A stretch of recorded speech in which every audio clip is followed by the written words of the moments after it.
The United States of America incarcerates more people than any other country in the world. In fact, the US hosts more prison inmates than all other developed nations combined.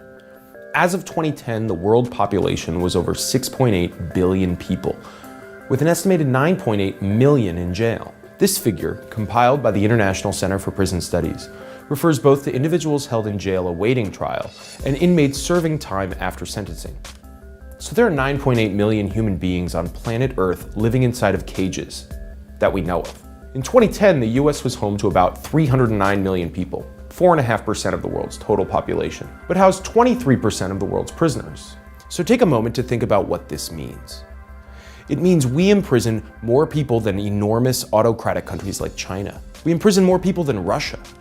Compared to the size of our population, our rate of imprisonment dwarfs our closest allies, like the United Kingdom, France, and Canada. As of 2010, there were over 1.6 million post-trial inmates serving sentences in America's state and federal facilities. This number does not include those being detained pre-trial or those on probation. The most unique feature of incarceration in America is the large and active role of our federal government. In most countries, crime is reacted to at the local or regional level, whereas the American government finances and legislates a significant portion of law enforcement at the national level. State governments still do their fair share of incarceration, though. California and Texas incarcerate more than other states with over 171,000 inmates each. Florida is a close third with over 103,000 prisoners.